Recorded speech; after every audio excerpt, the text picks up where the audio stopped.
먼저 그동안 참 고생하셨습니다. 아유. 좀 이야기 좀 해주십시오. 네. 참 언제 석방되셨죠?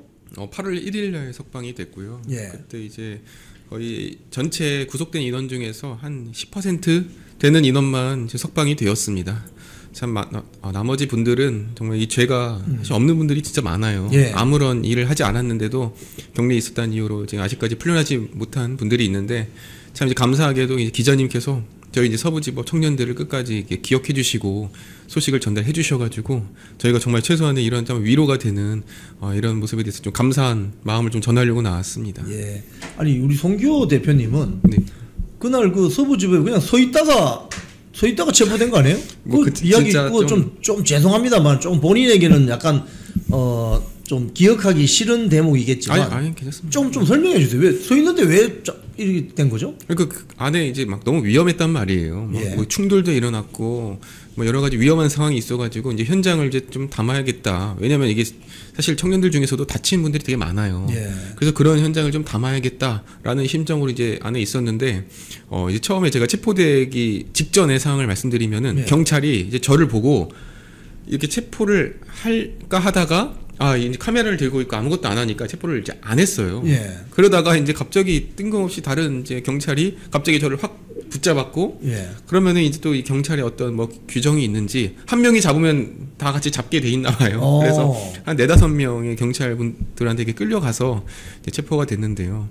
전 금방 나올 줄 알았습니다. 근데 이제 7달 동안 이제 구속이 되었다가 결국에는 집행유예로 이제 나오게 된 겁니다. 아니 지금 그 수감되어 있는 또는 수감 생활 하신 분들 중에서 약간 좀 뭐랄까요, 인권 탄압 또는 뭐 굉장히 힘든 분들 소식이 간간히 전해지던데 네. 좀 어떻습니까 그런 부분은? 이게 사실 그 안에 분위기는 어떤 분위기냐면 그 구치소 안에는 예. 이제 대부분 다 이제 MBC 뉴스를 하루 종일 봐요. 그분들이. 왜 MBC만 보죠? 그러니까 애초에 구치소에서 라디오도 MBC만 틀어주고 예. TV 프로도 MBC만 2개를 틀어줘요. 예능 MBC랑 그냥 그 방송 MBC랑. 아니 옛날엔 그 KBS를 틀어줬을 것 같은데. 그게 차라리 KBS였으면 뭐 KBS 1, 2 이렇게 틀어줬으면 이해가 되는데 MBC만 별도로 2개를 배정을 해주고 그리고 거의 분위기가 이제 MBC만 이제 항상 틀어놓는 이런 분위기거든요. 그러니까 이제 그분들은 안에 이제 기존에 계셨던 그 다른 수용자분들은 MBC만 보니까 이 서부지법도 당연히 왜곡돼서 이게 볼 수밖에 없고 그러니까 서부지법 청년들이 왔을 때는 처음에는 뭐 진정한 뭐 폭도, 뭐 폭동, 막 이렇게 뭐 폭력적이고 이런 사람들로 인식을 하고 처음에는 많이 좀 괴롭혔다고 해요.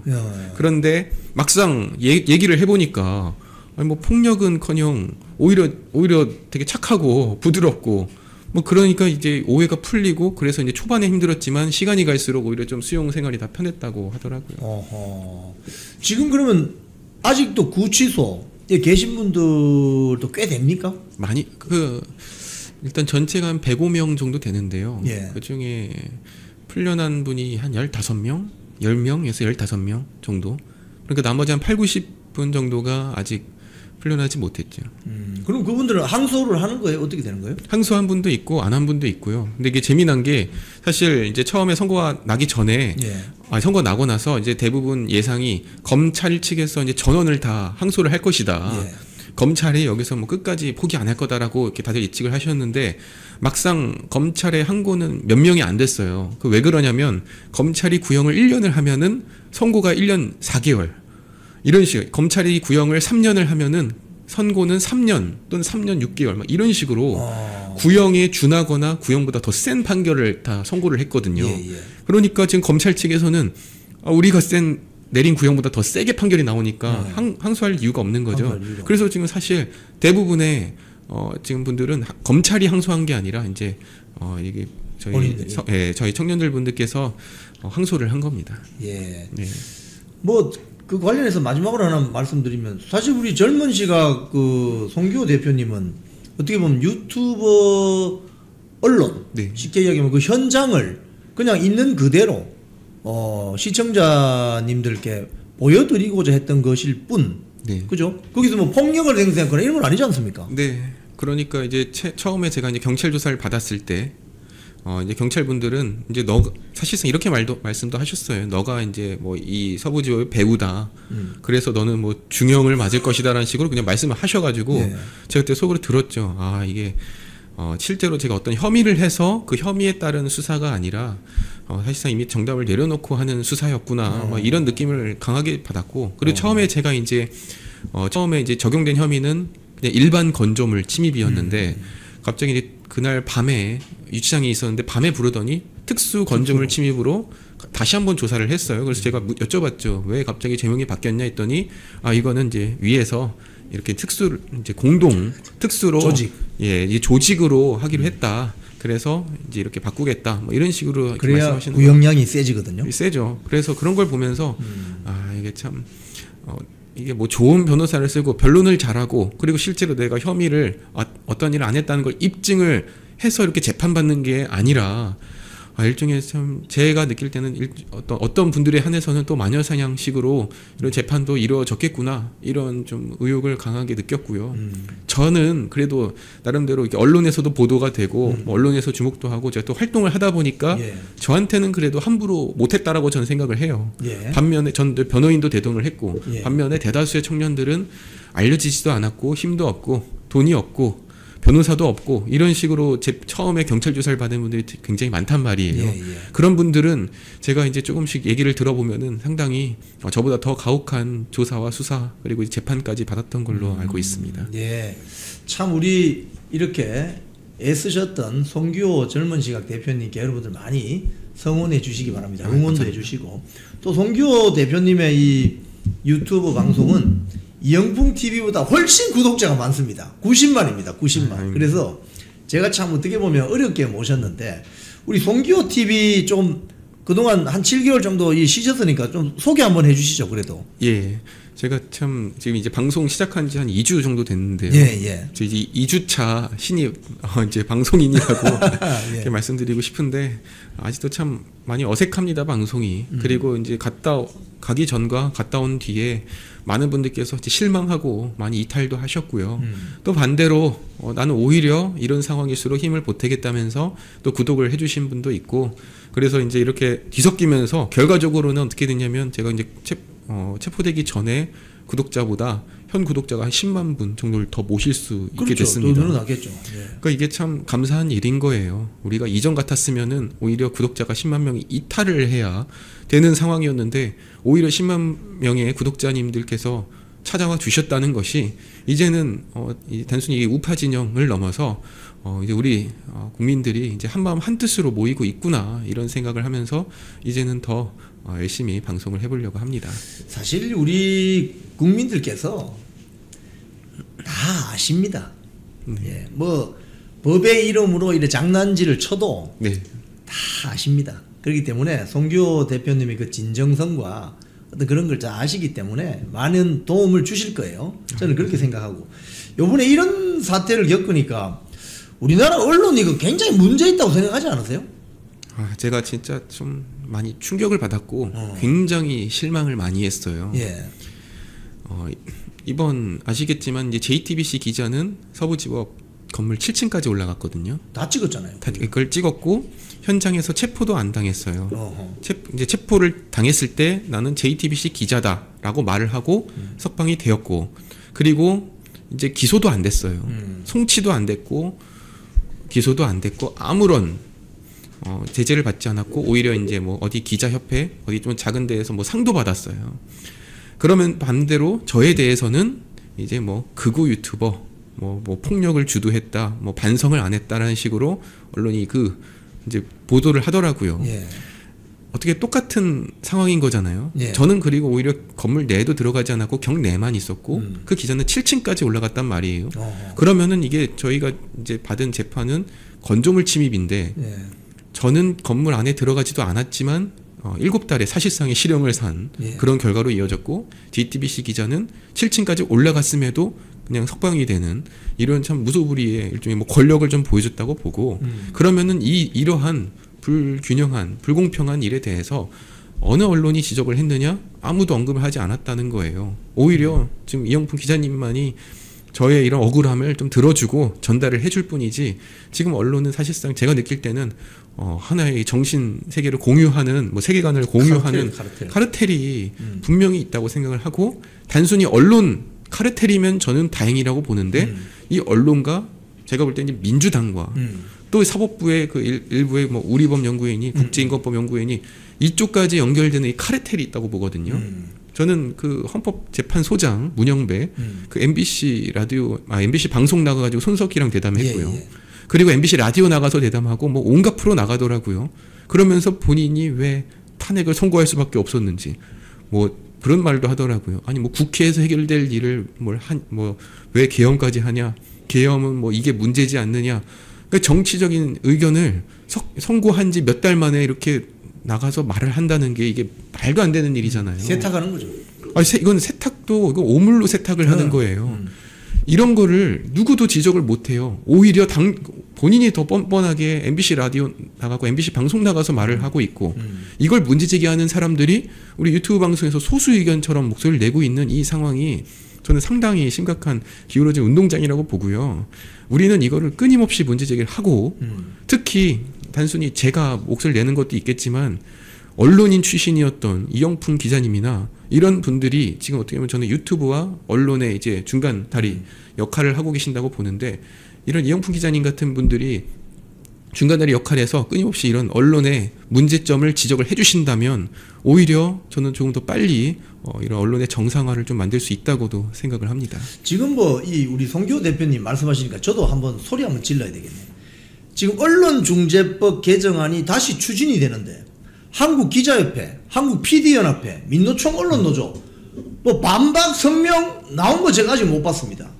또 뭐 징벌적 손배제, 징벌적 손배제 때리게 되면요 사실 입증 책임을 언론인 본인이 입증해야 돼. 그 말은 사건을 제보했거나 아이템을 제보한 사람을 까발려야 됩니다. 그게 언론이에요, 언론. 그러면 현장에 있는 언론인들이 이건 안 된다고 반대해야 되는데 전부 입 싹 닫아버리고 또 방송 3악법이라고 제가 표현하는데 KBS, MBC, EBS 이사들 사장 바꾸는 그 제도를 바꾸는데 민노총 민주당 세력이 다 때려 넣을 수 있는 이런 지금 악법이 진행이 되고 있는데 KBS법 통과됐죠. MBC법, EBS법 다 통과됐습니다. 그런데 그 내부에 있는 언론계 종사자들이 입을 싹 닫고 있습니다. 이건 뭐냐?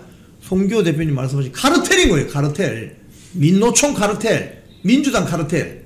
대한민국 언론이 지금 이래야 되겠습니까? 우리가 유튜브 나와서 이렇게 떠들 수밖에 없는 이런 현실인 거예요. 저는 참 우리 기자님께 감사한 게 뭐냐면 청년의 문제는 제가 비판해야 효과적인 거고 의미가 있는 거 아니겠습니까? 특히 언론의 문제는요. 뭐 저나 우리 시청자분들이 제기를 하는 것도 있지만 기자 출신에 실제로 활동하셨던 분들께서 이렇게 목소리를 내주시면은 오히려 더 효과적이라고 볼 수 있고 특히 저는 이제 만나는 이제 언론인 분들마다 꼭 제가 이렇게 말씀을 드려요.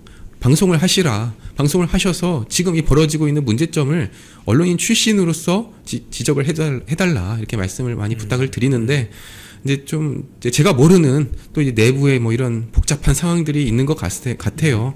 이걸 말하면 누가 또 불편해하고 저런 사람이 불편해하고 뭐 이제 언론인분들의 이제 특징이 좀 이제 그런 것들을 함께 고려를 하시더라고요. 그런 점에서 우리 이영풍 기자님이 지금 조금 전과 같은 이런 메시지들은 정말로 용기 있는 행동이라는 거를 좀 알아주셨으면 좋겠습니다.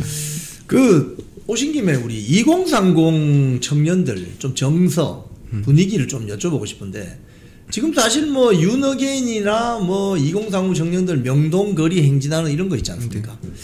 어느 정도 시간이 지나면 좀 사그러들 거라고 이제 지금 민주당 쪽에서는 예상을 했던 것 같은데 이게 사그러들기는커녕 지금 갈수록 더 커지고 있거든요. 왜 그렇습니까? 그러니까 이게 정치에서 사그라든다는 거는 죽는 거거든요. 그러니까 우리 청년들이 죽을 때까지 안 사그라들 거예요. 그러면 지금 20, 30대니까 한 60, 70년은 더 살 건데 그러니까 60, 70년 뒤에 사그라들겠죠. 그러니까 애초에 그런 말이 안 되는 거고 그리고 저는 이제 우리 조국 동지예요. 저랑 같은 시기에 있었으니까 저도 안에 있으니까 해안을 얻었는데 조국도 많이 배운 것 같아요. 아하. 조국 전 장관도 이런 얘기 했잖아요. 2030 극우화됐다. 특히 서울에 잘 사는 청년들 다 극우화됐다. 저는 이건 이제 극우라는 표현에 대해서는 이제 우리가 또 지적을 해야 되지만 아주 날카로운 분석이라고 보고요. 실제로 제가 느끼는 서울에 잘 사는 청년들 그 중에서도 2030 잘 사는 청년들이요. 지금 다 오른쪽으로 돌아섰어요.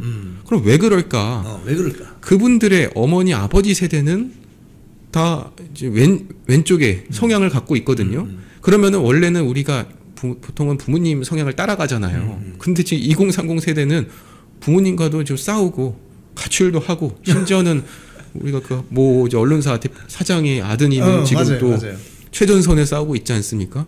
이게 진짜로 저는 딱 30-40년 전, 40-50년 전에 그 운동권에서 그 좌파가 뜨던 그 세대가 이제는 우파에서 운동권 세대가 지금 이제 뜨고 있는 상황이라고 보고요. 제가 이제 다 여쭤봤어요. 너 언제 이렇게 우파가 됐냐? 이제 서부지법 청년들 중에 석방되신 분들께 물어보면 하나같이 하는 말이 뭐냐면 나는 정치에 관심 없었는데 10월 3일 계엄령 보고선 이건 진짜 문제가 있었구나. 내가 여태까지 엉뚱한 일만 했구나. 그래서 본인의 직업을 던져놓고 현장에 나왔다고 하더라고요. 그래서 지금 서부지법 청년들 중에서 상당수는 전문직이거나 공무원이거나 직업을 갖고 있는 청년들이 되게 많아요. 그렇군요. 그분들은 이제 집행유예 최소한 지금 이제 다 집행유예 이상이 나왔고 그러면은 집행유예 이상이면 공무원이나 회사 같은 건 다 잘리거든요. 법적으로.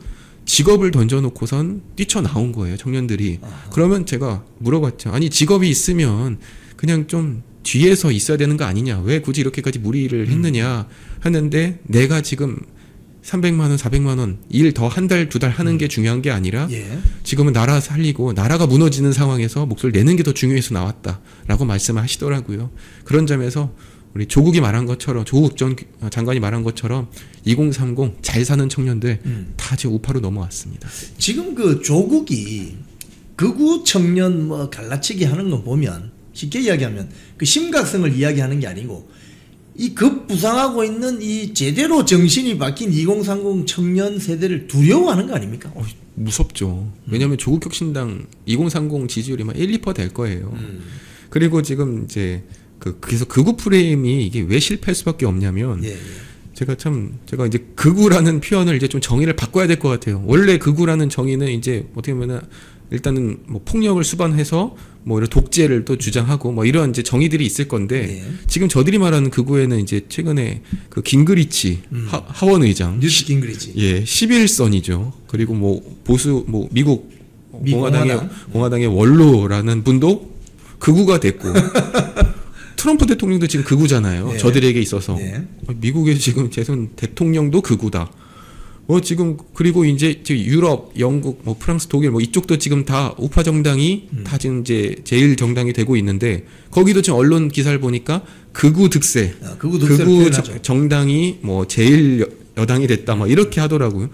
그럼 뭐야? 유럽의 정상, 미국 정상, 11선 하원장도 극우면 이거는 극우가 이건 사실상의 칭찬이자 배지가 아닌가 그런 식으로밖에 안 느껴지고 저들이 지금 너무 무리수를 던지는 거예요. 이걸 딱 그 파일을 좁혀가지고 대상을 좁혀서 얘네가 극우다 이렇게 공격을 했어야 됐는데 그냥 무차별적으로 극우 하다 보니까 본인들 빼고 나머지가 다 전체가 극우가 돼버린 그렇죠. 이런 상황이 됐습니다. 지금 보면 우리 송기호 대표님 참 식견이 굉장히 광범위하신데 뉴트 깅그리치 같은 사람은 1990년 중반에서 2000년 중반까지 미국 정치계를 들었다 놨다 한 사람입니다. 지금도 그 트럼프 대통령 아주 유력한 후견인 중에 한 사람이죠. 그런 사람이 극우면 그러면 이 세상의 절반이 다 극우다 이 말입니까? 그럼 지금 윤석열 대통령 탄핵 반대하러 나왔던 그 많은 국민들이 전부 극우다. 다 극우라는 거죠. 다 극우다 이 소리 아닙니까? 만약에 그게 극우라면요. 그게 정말로 그들이 말하는 극우라면 저는 극우 나쁘지 않습니다. 극히 우수한. 극히 우수한. 괜찮은데. 우리 송기호 대표님 젊은 시각은 앞으로 이 유튜브 이제 방송하시면서 어떤 세계를 좀 지향하십니까? 그러니까 저는 사실 이영풍 기자님도 상당히 제가 볼 때 이제 청년이라고 보고요. 그러니까 이게 청년이라는 게 뭐냐면 결국 대한민국의 미래를 책임질 사람이 청년이거든요. 이제 은퇴를 하고 그리고 이제 난 이제 어떤 경제 활동을 하지 않고 나는 이제 편하게 여생을 마무리하겠다라는 분들은 이제 청년이 아니라고 보고 아니다 나는 나이가 비록 70살, 80살이라 할지라도 난 대한민국에서 기여를 하겠다, 헌신을 하겠다. 그러면 제 입장에서는 그분이 청년이고 젊은 시각이에요. 그래서 제가 이제 채널을 젊은 시각이라 만든 것도 어떤 분이 저한테 저는 60살인데 젊은 시각 봐도 되냐. 아니 같이 미래를 그리면 젊은 시각인데 그런 말을 할 필요가 없지 않습니까? 그런 점에서 저는 이제 제가 제 채널을 통해서도 그리고 이제 앞으로 이영풍 기자님과도 함께 나아가야 될 세상은 이제 우리 청년들이 단순히 이 신체적 나이의 청년이 아니라 이 정신적 나이의 청년들이 진정으로 대한민국 미래를 잘 살게 하고 싶어 하는 그 청년들이 모여가지고 우리가 이 언론 카르텔을 깨부수고 사법 카르텔도 깨부수고 이런 카르텔을 다 우리가 격파를 시켜가지고 정말 대한민국 사랑하는 사람들끼리 모여가지고 한번 나라 운영해보자. 이게 이제 제가 바라는 지향점입니다. 네, 우리 시청자 여러분, 오늘 젊은 시각 대표님, 송기호 대표님 참 오랜만에 모셨습니다. 여러분들 보시니까 감정이 좀 짠하시죠? 우리 송기호 대표님 젊은 시각 채널 많이 구독해 주시고 응원해 주시기 바랍니다. 백지장도 맞들면 낫고요. 좌파들은 동지를 챙겨서 집권까지 하는데 우파들은 동문 챙기다 망한다는 소리 있지 않습니까? 동지를 챙기셔야 됩니다. 자, 오늘 우리 송기호 대표님 마지막 말씀 듣고 방송 정리하겠습니다. 마지막 말씀 한번 해주시겠습니까? 예. 참 저는 이 채널의 수준은 시청자분들께서 만드신다고 생각을 하고요. 그리고 저는 이영풍 기자님의 이 방송 시청자분들이야말로 정말 가장 높은 수준의 시청자분들이라고 생각을 합니다. 그건 또 결과적으로는 이영풍 기자님의 수준도 높다는 것을 또 반영하는 것이기도 하고요. 우리 시청자분들 그리고 이제 우리 이영풍 기자님 그리고 우리 우파 애국 시민분들께서는요. 지금 진정으로 우리가 해야 될 목소리 우리가 어디에 집중을 해야 되는지 여기에 계속 많이 관심을 가져주시고 그리고 또 우리 서울지법 청년분들 잊지 않아 주시고요. 기회가 될 때마다 여러 방면으로 도와주시면은 저희가 더 큰 역할을 할 수 있도록 더 열심히 성장하도록 하겠습니다. 불러주셔서 다시 한번 감사드립니다. 고맙습니다. 네, 시청자 여러분, 살이 많이 빠지셨네 이렇게 댓글 올려주신 분이 있습니다. 우리 송기호 대표님 또 다음 기회에 모시도록 하겠습니다. 고맙습니다. 예, 감사합니다.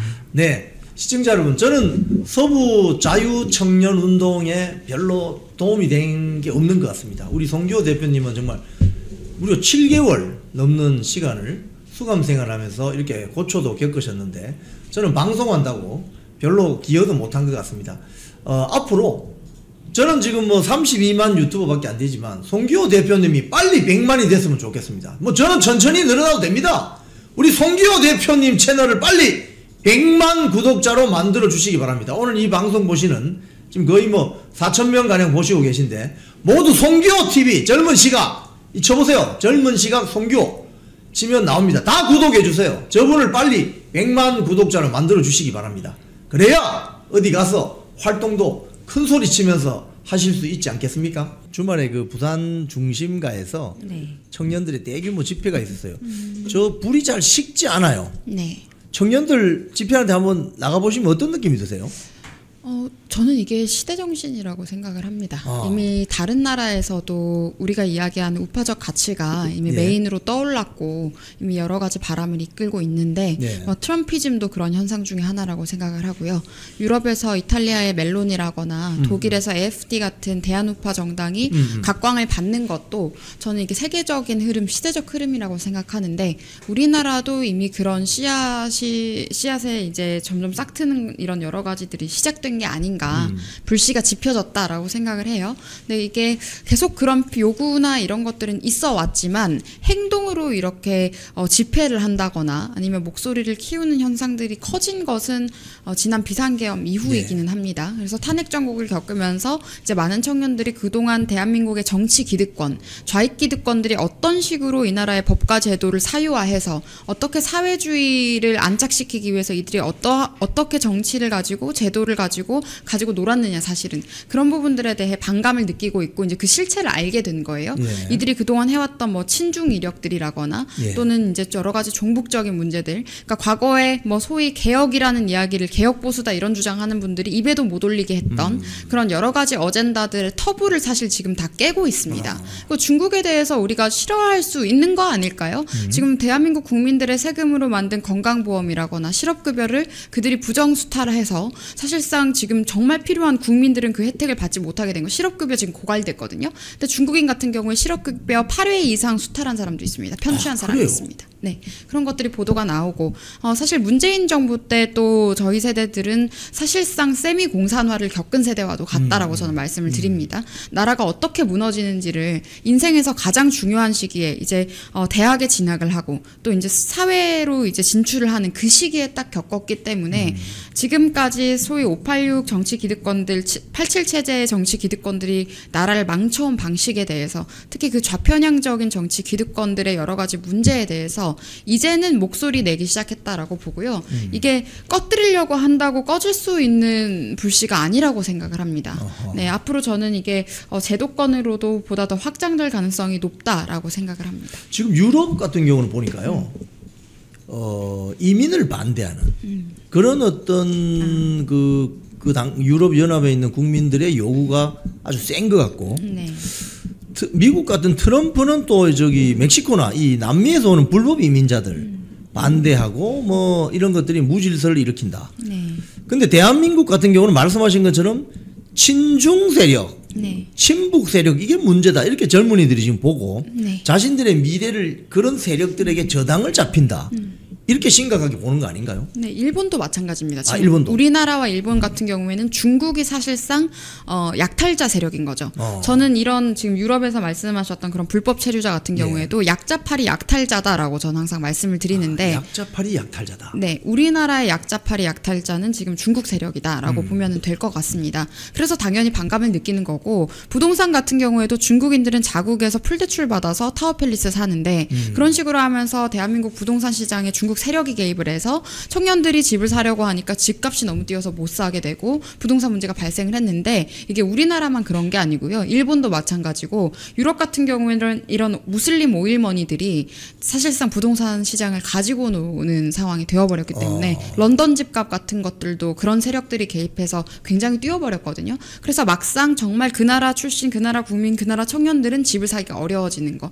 이게 전 세계적으로 다 있는 현상입니다. 예. 그리고 그 자국민들이 낸 세금을 가지고 뭐 미국이나 유럽 일부 국가 같은 경우에는 이민자들이 그냥 일단 넘어와서 집만 점유해서 살면은 체류권을 주거나 이런 나라도 유럽에는 있었어요. 아, 그래요? 네, 그렇기 때문에 저는 이런 여러 가지 부당함에 대해서 지금의 젊은 세대들이 반감을 느끼는 것은 그냥 당연한 것이고 그리고 또 한 가지는 특히 우리나라는 자유가 심각하게 억압당하고 있는 상황들이 많습니다. 사실 멸공이라는 단어를 말한 거 하나만으로 완전히 지금 억압을 가하고 있거든요. 지금 양궁 선수 같은 경우에도 마찬가지고.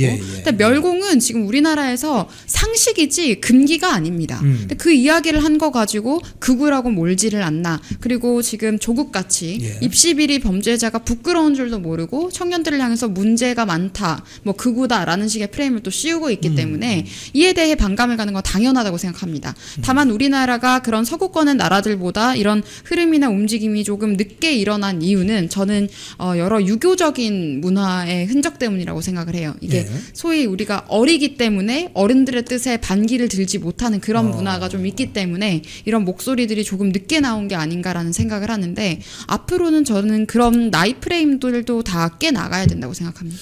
지금 이제 오늘 뭐 조간 신문들 이렇게 우리가 쭉 보면 사실상 지방선거 체제로 지금 돌입하는 것 같아요. 네. 지금 민주당이 보면 뭐 내란 특검이 지자체 장까지 수사해야 된다. 뭐 오세훈 서울시장, 뭐 유정복 인천시장, 강원도 김진태 도지사 뭐 등등이 12.3 비상기업 때 뭐 긴급 간부회의를 소집하지 않았나 뭐 등등 온갖 이유도 안 되는 걸 들이대면서 지방선거 모드로 가고 있는데 내년 지방선거에 2030 청년들 좀 쿼터 정해서 좀 이렇게 공천을 확 줄 수 있는 방법 없을까요? 저도 그 공천 방식에 대해서는 고민을 제가 뭐 따로 해본 것은 없는데요. 다만 제가 걱정이 되는 것은 이 민주당 같은 경우에는 대선 때부터 이미 지방선거 공약을 중심으로 움직였습니다. 우리가 집안 싸움하고 기싸움하고 있는 동안에 그들은 이미 지역별로 사실상 지방선거 공약을 홍보하면서 대선 운동을 했었거든요. 가령 어떤 게 있죠? 네, 지금 뭐 부산 같은 경우에도 해수부전이나 해양수산부. 네네 여러 가지 그런 이슈들도 있고 지역별로 맞춤형으로 그렇게 정책 홍보를 하면서 사실 대선을 치렀습니다.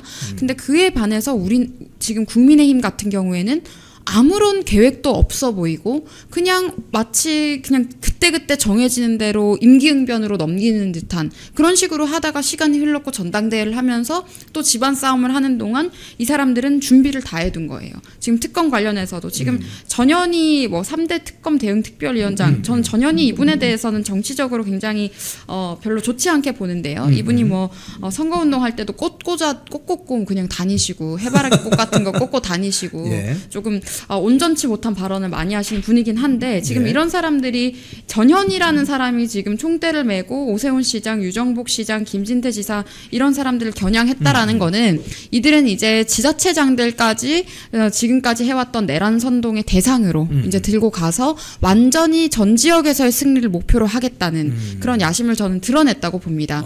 사실 대선 때 이제 제가 민주당 측을 통해서 민주당 측 출입 기자라거나 이제 그쪽 소스를 통해서 들은 걸로는 이미 각 지역에 출마할 후보를 거의 정해놨다라고 들었어요. 그러니까 우리는 예를 들어서 이미 우리 당의 현역이 있는데도 불구하고 예. 어떻게 해서든지 될 것 같은 자리에 집안 싸움에서 자리 교체해서 자기가 가려고 하거나 예. 이런 이전 투구가 좀 있는데 예. 거기는 이미 각 지역별로 출마할 사람들을 거의 다 정해놨다. 네, 그렇게 이야기를 듣고 저는 좀 충격을 받았고 대선 때도 보면은 지역별로 그 지역의 맞춤형 공약 같은 것들을 대선 공약인 것처럼 미리 선거운동을 했습니다. 그래서 이렇게 우리가 지금까지 낭비한 시간들이 많은데 지금 이제 장동혁 지도부가 이런 부분도 좀 대응을 잘 해야 될 것 같고요. 특히 이게 해수부 이전 같은 경우에는 지금 뭐 해수부에 다니고 있는 분들이라거나 뭐 산업은행도 마찬가지고요. 직원들은 반대를 하고는 있지만 지방선거는 이제 그 지역에서 표를 주느냐 마냐의 문제를 그렇죠. 생각을 하면 그렇죠. 결국에는 서울에 살고 있는 산업은행 다니는 직원들의 뜻보다 예. 부산의 산업은행을 옮기겠다라고 이야기했을 때 부산에서 우호적으로 올라오는 여론이 더 크게 되는 겁니다. 그러니까 민주당은 이걸 알기 때문에 항상 이런 식의 공약을 쓰는 건데 결국에 지금 우리 당 같은 경우에는 이게 안 된다라는 이야기가 나왔거든요. 전당대회 할 때. 예. 그렇게 되면 부산에서 또 우리 여론이 불리하게 작용을 하고 포퓰리즘이기는 하지만 계속 끌려다니는 그림밖에 나오질 않는 겁니다. 그래서 이런 점들이 참 안타깝기는 한데요. 특히 전현희 위원장이 주장한 바는 오세훈 시장, 유정복 시장, 김진태 지사를 딱 겨냥한 것이 이분들이 그 지역에서 굉장히 단단하게 그러니까 당선되고 나서도 단단하게 지역을 다져온 인물들이란 말입니다. 그렇죠. 그러니까 이 사람들을 흔들 수 있는 방법이 본인들의 후보를 경쟁력 있는 후보를 누굴 내놓아도 쉽지 않을 것 같으니까 이제 내란 프레임을 뒤집어 씌워서 어떻게 해서든지 끌어내리기 위해서 지금 이제 사전 작업에 들어갔다라고 생각을 합니다. 생각해보면 6월이에요. 내년 6월인데도 그렇죠. 이들은 이미 사전 작업을 하고 있다. 라는 게 굉장히 어떻게 보면 우리가 위기감을 가져야 할 부분이 아닌가라는 생각이 전에도 듭니다. 우리 백지원 대변인 말씀하셨지만은 네. 국민의힘 같은 경우에는 쉽게 이야기하면은 비즈니스를 해도 네. 1년 계획은 미리 가지고 있지 않습니까? 네. 자기 손바닥에 몇 월 달이 되면 뭘 하고 또 그 다음 달이 되면 뭘 하고 이게 1년 사업 계획서가 나와 있는데 네. 이 국민의힘에는 그런 어떤 일종의 정책 사업 계획서 이런 것들이 지금 부진한 이유가 어디에 있다고 보세요?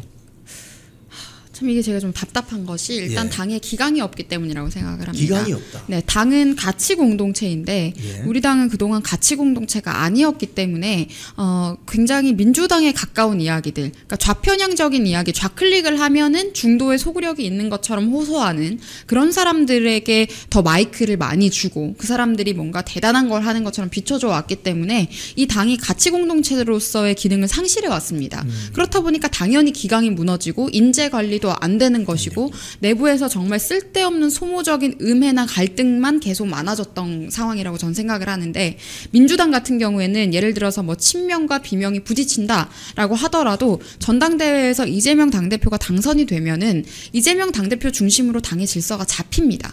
그리고 소위 수박이라고 이야기하면서 정말 반목했던 사람들도 예. 선대위원장에 임명을 한다거나 또는 당에서 계속해서 커리어를 이어나갈 수 있게 하거든요. 그리고 청년 인재들에 대한 관리도 다릅니다. 예. 저 같은 경우에도 안기령 전 대변인과 같이 패널을 많이 했었는데 예. 1, 2년이 지나고 나니까 안기령 대변인이 당에서 활동했었던 그런 것들, 당이 임명을 해서 당협위원장으로 활동을 한다거나 그리고 지금 대통령실의 부대변인으로 활동을 한다거나 그리고 그 외에도 민주당은 청년 인재들에 대한 여러 가지 육성 방식이 다릅니다. 그러니까 이게 아는 사람 자식에게 뭐 자리 하나 챙겨주고 이런 개념이 아니고요. 이제 본인들 내부에서 정치인으로서의 자질이 있는 있는 인재들에게 다양한 경험을 통해서 성장할 수 있도록 기회를 제공하는 편입니다. 그런데 우리는 뭔가 조금 더 역량이 있어 보인다거나 이러면 오히려 배제당하는 일이 비일비재해 왔기 때문에 그래서 능력 있는 사람들도 정치계를 떠나게 되고 특히 보수 우파의 선명한 가치관을 주장을 해왔던 사람들은 굉장히 소모만 당하고 상처만 입고 이렇게 떠나게 되는 케이스들이 많았다라고 생각을 합니다. 근데 이게 단순히 청년 인재들에 대한 것뿐만이 아니라 전반적으로 분위기가 가치 중심으로 돌아가고 있지 않고 그리고 리더십을 통한 기강이 없기 때문에 그런 질서가 없기 때문에 민주당에 비해서는 항상 약할 수밖에 없었다라는 생각을 합니다. 가치 공유 집단이 아니면 그러면 이권 추구 세력입니까? 그러니까 근데 그것도 굉장히 사분오열돼 있다는 거를 우리가 많이 봤잖아요. 저는 윤석열 대통령 비상계엄을 하고 나서 당이 12월 한 달 동안 당에 있는 사람들의 여러 가지 메시지가 터져 나오는 걸 보고 참 혼란스럽다고 생각을 했습니다. 어떤 사람들은 갑자기 내각제 개헌을 해야 된다라고 주장을 하고 어떤 사람들은 이제 스스로 하야하도록 해야 된다라고 이야기를 하고 어떤 사람들은 탄핵을 그냥 시켜야 된다라고 이야기를 하고 어떤 사람들은 또 탄핵을 반대하기도 하고 이렇게 이야기들이 전부 다 엇나가는 걸 보면서 굉장히 충격을 받았거든요. 그리고 이제 탄핵 정국이 흘러가면서도 탄핵이 인용될 경우 그리고 탄핵이 기각이 될 경우에 대한 대처 방안도 좀 마련이 되어 있지 않았다는 생각이 들었고요. 또 대선 같은 경우에도 이렇게 기간이 3주 남짓 남은 대선에서 그 많은 기간을 들여서 굳이 경선까지 치르고 그리고 또 본선까지 치르고 그렇게 하면 그냥 집안 내부에서의 집안 싸움의 소모전밖에 커지지 않을 텐데 그렇게 시간을 낭비한 것도 저는 참 안타깝다는 생각이 들었습니다. 근데 그 사이에 민주당은 이미 1년 이후에 지방선거를 다 준비하고 있었던 겁니다. 참 이게 공부를 잘하려면 예습 복습을 잘해야 되는데 예습에서 이미 엄청 뒤떨어진 상태다. 현장에서 우리 백지원 대변인님이 현장에서 직접 눈으로 목격하는 그런 내용 체험담이기 때문에 상당히 좀 인상적으로 다가오네요. 지금 그런 거 보면은 지금 민주당이 지금 뭐 3대 개혁이다 이러면서 뭐 검찰 개혁, 사실상 검찰청 해체인데 뭐 사법부 개혁 이러면서 대법관 수 늘린다든지 언론 개혁 이러면서 방송 장악하는 어떤 이런 부분들이 이루어지는 거 보면 나름의 그 민주당 세력들은 목표를 가지고 꾸준하게 이렇게 한 방향으로 가는 그 우리 백지원 대변인님 말씀이 맞는 것 같아요. 지금 검찰 뭐 해체, 특검법 여기에 대해서는 민주당이 노리는 건 뭐라고 보세요? 이게 민주당이 이제 사정 권력을 본인들이 사유화하는 과정에 이제 마무리 절차에 들어갔다고 생각을 합니다. 이미 문재인 정부 당시에 진행을 거의 80% 정도 해놓았던 거고 이제는 마무리 작업을 하는 것인데 이렇게 참 검수완박과 공수처 설치 이야기가 나왔었던 것이 사실상 윤석열 당시 검찰총장에 대한 보복 의도가 굉장히 컸습니다. 사실 공수처 같은 경우에는 설치되고 첫 1년 동안 시행했던 본인들이 조사하고 수사했던 내용들 중에 절반 가까이가 윤석열 대통령에 대한 인신공격 관련 내용들이었거든요. 그리고 지금도 문재인 대통령의 사실상 어용 단체인 것처럼 사실상 문재인이 하라고 하면 하명 수사하는 기관으로 전락한 것이 공수처입니다. 지금 문재인 전 대통령에 대해서 뇌물죄로 기소한 검사들에 대해서 공수처에 문재인 대통령이 고발하기도 했고요. 지금 이런 식으로 본인들의 정치적으로 불리한 상황이 생길 것 같으면 협박하는 용도로 사실 공수처를 활용하고 있는 상황이기 때문에 그리고 공수처가 변변한 실적 하나 만들지도 못했었고요. 그리고 국민 세금 가지고 본인들 힐링 프로그램 이런 거에다가 예산 쓰고 몇 천만 원씩 쓰고 그렇게 해왔었는데 그렇게 하면서 사실 검찰 권력이 본인들을 견제할 수 있다 보니까 검찰 권력을 무력화시키거나 또는 이들이 어떻게 또 검찰들을 길들여 왔느냐면요. 정치검찰 하는데 그렇죠. 본인들이 사실상 정치검찰을 가지고 있습니다. 길들여서 본인들이 정치검찰을 세력화해 왔는데 그 대표적인 인물이 지금 조국혁신당의 박은정 의원 그리고 민주당의 이성윤 의원 이런 사람들이 사실 정치검찰의 대표주자들이거든요. 그러니까 이성윤 의원 같은 경우에는 윤석열 당시 검찰총장이 조사하려고 했었던 문재인의 문재인 청와대의 울산시장 선거 개입 사건 그렇죠. 그거 무마시키려고 했었던 사람이 지금 이성윤 의원인데 결국 민주당에서 공천받았잖아요. 그러니까 민주당은 이렇게 본인들에게 충성하는 검찰들에 대해서는 자리를 챙겨주고 이렇게 하면서 완전히 이 사정기관, 사정 권력들까지도 본인들의 사유화를 할 수 있도록 오랫동안 길을 들여왔습니다. 그렇게 하면서 그래서 이제는 완전히 무력화시키기 위해서 이런 법안들을 추진하는 건데 여기서 또 약간 엇나가는 흐름이 있었던 거는 지금 당에서 원하는 것은 제도적인 움직임이죠. 이게 너무 순식간에 극단적으로 하게 되면은 여론이 받아주질 못하니까 본인들이 원하는 100%까지 못 갈 거라는 생각을 하는 건데 지금 이문정 같은 사람 이제 이 사람도 정치 검찰입니다마는 좀 괴짜 같은 사람. 지금 부채 들고 국회에서 막 이렇게 어수선하게 돌아다니고 하던데요. 그러니까 이런 사람들은 또 본인이 돋보이기 위해서 이상한 말들을 하다 보니까 지금 계속 충돌을 하고 있는 것 같습니다. 근데 이재명과 문재인은 저는 결이 조금 다를 수도 있다고 생각하는 것이 이재명 세력과 문재인 세력은 사실 결이 다릅니다. 문재인은 오랫동안 말씀드렸던 그 87 체제 기득권들이 쭉 대를 이어온 게 문재인 세력인 것이고 이재명 세력은 이재명을 중심으로 좀 신흥 세력에 가깝기 때문에 그런 부분들에서의 충돌도 지금 따르고 있어서 이게 쉽지 않은 것 같습니다. 지금 그 우리가 이 특검 이야기하다가 지금 댓글에 보니까 우리 백지원 대변인님이 말 참 잘한다, 정말 똑똑한 분이다 이런 댓글이 올라오면서 이제 뭐 의견을 좀 물어봐달라 이런 게 뭐가 있냐면 지금 장동혁 국민의힘 새 지도부가 지금 출범한 지 지금 뭐 한 달도 안 됐잖아요. 지금 보름도 안 됐습니다. 근데 이제 이 출범하자마자 여기저기서 뭐 이런 질타하는 내용들이 많이 올라오는데 뭐 어떤 분들은 야 한 달은 두고 봐야 되지 않나 뭐 이런 이야기도 하시고 또 뭐 여러 가지 의견이 분출하는데 장동혁 신임 당 지도부에 대해서 우리가 어떤 자세로 조금 지켜봐야 될까? 아니면은 이 당 지도부가 출범하게 되면 시간이 좀 걸리잖아요. 자리 잡는 데까지. 보통 어떻게 보세요? 근데 일단 인선이 끝나지 않았기 때문에 지금 인사 문제에서 김도부 의원이 정책위 의장이 된 거에 대해서 이제 지지자분들께서 좀 반감을 많이 가지시는 것 같습니다. 것 같아요. 내란 특검에 찬성을 했었던 인물이기 때문에 많이 반감을 가지시는 것 같은데 제가 정보를 지도부로부터 듣기로는 그 이제 사실상 정책위 의장은 원내 업무들 이제 법 관련해서 우리가 지금 여러 가지 입법 관련해서 원내 업무를 뒷받침하는 롤이기 때문에 이제 원내에서 역할을 해줄 수 있는 그리고 조국과도 굉장히 전선을 형성을 하면서 투쟁을 해왔었던 인물이기 때문에 그런 부분을 고려했다라는 설명을 저는 일단 들었고요. 다만 지금 뭐 정책위 의장이라거나 사무총장에 대한 임명은 되었지만 여러 가지 당직에 대한 추가 인선들이 아직 마무리가 되지 않았기 때문에 당직자들에 대한 인선이 마무리되는 모습을 보고 그 정체성이나 이런 부분들에 대한 비판도 할 수 있지 않을까라는 생각이 듭니다. 아직은 형태가 꾸려지지 않은 상태이고 지금 임명직 최고위원도 아직 발표가 되지 않았기 때문에 조금 더 지켜봐야 할 것 같습니다. 지금 이 방송 보시는 시청자님들께서 지금 방금 우리 백지원 대변인 말씀하시는 것처럼 너무 이게 성급하게 보실 필요는 없을 것 같아요. 왜냐하면은 지금 장동혁 신임 대표가 당직 인선을 아직 다 마무리하지 않았고 지금 뭐 사무처 인사라든지 여러 가지가 남아 있거든요. 거기에 솔직히 말하면 한파 세력들이 많이 남아 있다고 합니다. 그 세력들을 일단 추 정리를 하는 시간이 필요합니다. 그런 것들을 하다 보면 장동혁 칼라가 나올 수 있게 되는데 제가 봤을 때는 한 달 이상은 걸릴 것 같아요. 이 쭉 하면 이게 이제 다행스러운 것은 정기국회가 지금 오늘부터 시작해서 100일 동안 달리게 됩니다.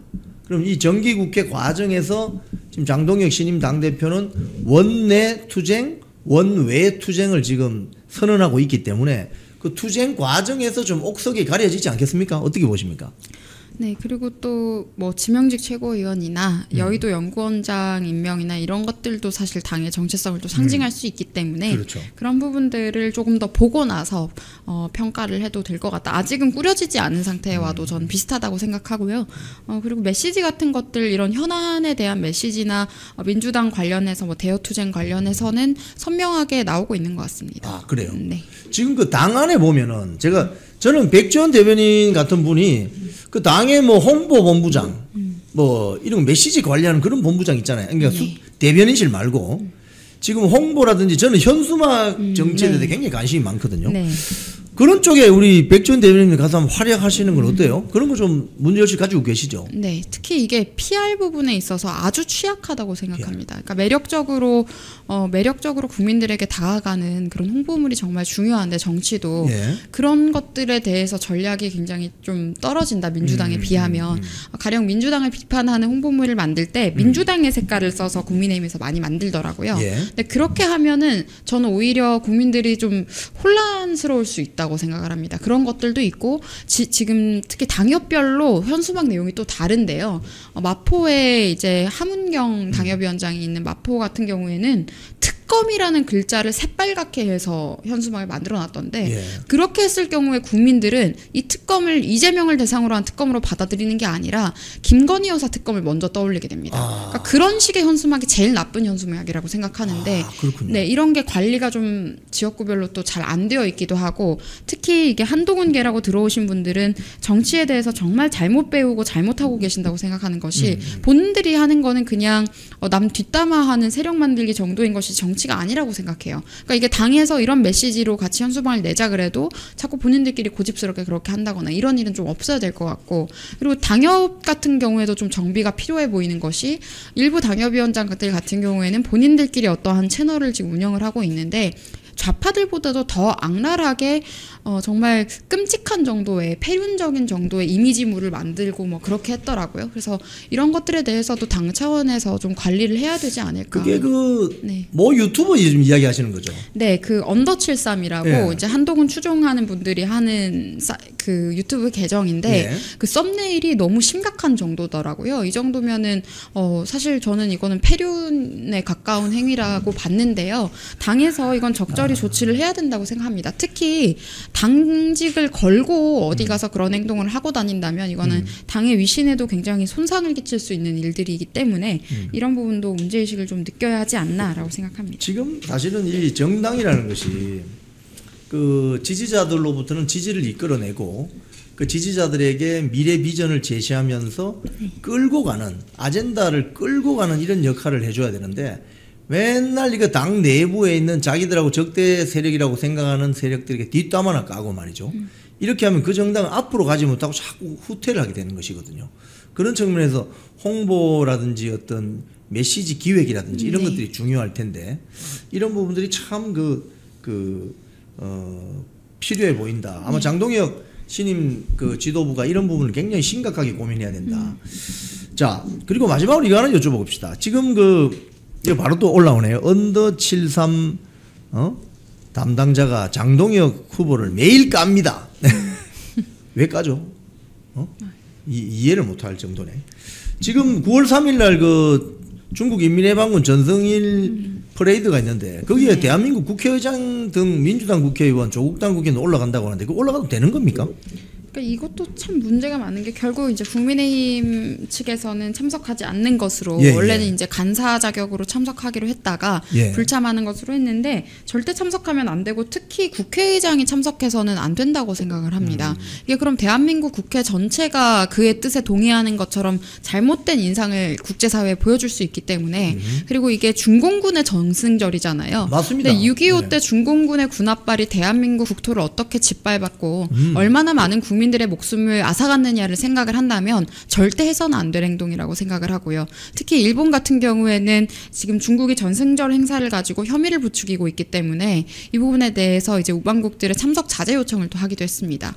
네, 그럼에도 불구하고 대한민국 국회의장이라는 직을 걸고 가시는 것이 저는 굉장히 불쾌하다고 말씀드리겠고요. 특히 이 우원식 국회의장이라는 사람의 정체성이 의심이 되는 것은 탄핵 정국에서 여러 가지 상황이 정리되지 않았을 때도 시진핑을 만나러 다녀왔습니다. 하얼빈 갔잖아요. 네, 하얼빈. 시진핑을 직접 가서 만나고 왔지 않습니까? 그런 장면을 보면서 이게 지금 대한민국의 책임 있는 선출직 공직자가 할 행동인가라는 생각이 들었고 특히 정치 중립의 의무가 있는 인사가 김어준 콘서트를 간다거나 이렇게 번번이 정치적인 중립을 어겨가면서 그리고 심지어 이렇게 노골적인 칭중 행보를 하는 것은 더더욱 위험하다고 생각합니다.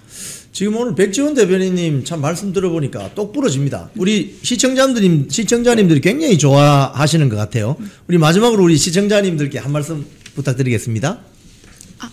제가요? 예, 한 말씀. 네. 제가 따로 뭐 말을 생각해 온 것은 아닌데 제가 한 가지 좀 알려드리고 싶은 것이 지금 오늘 다루기로 했는데 못 다룬 게 최규진 교육부 장관. 최규진. 절대로 대한민국 교육부 장관이 되어선 안 될 사람입니다. 이런 사람이 세종시 교육감을 했다라는 것도 충격적이고 교단에 서서는 안 될 인물이라는 평가가 많습니다. 그런데 지금 이재명과 민주당 같은 경우에는 본인들에게 부역해온 전교조 출신이라는 이유로 이 사람을 어떻게 해서든지 임명 강행하려고 하는 것 같은데요. 이 사람의 전적에 대해서 핵심적인 것들을 좀 말씀을 드리면 음주 전과자였고요. 그리고 그때 당시에 적발 당시에 만취 상태였습니다. 네, 그리고 지금 교육부 장관 후보자라고 하면서 어린이 보호구역에서 상습교통법규 위반했던 사람입니다. 이게 총 10차례가 됩니다. 상습범이네요. 네, 그리고 거기다가 노무현 표절 의혹도 있고요. 천안함 음모론자고요. 그리고 북한에 뭐 10번 가까이 갔다 왔다라는 이야기도 있고요. 또 정말 충격적인 이야기를 했던 것은 아이가 누구인지 알려면 같이 목욕하고 몰래 자취방에서 술도 먹어봐야 된다.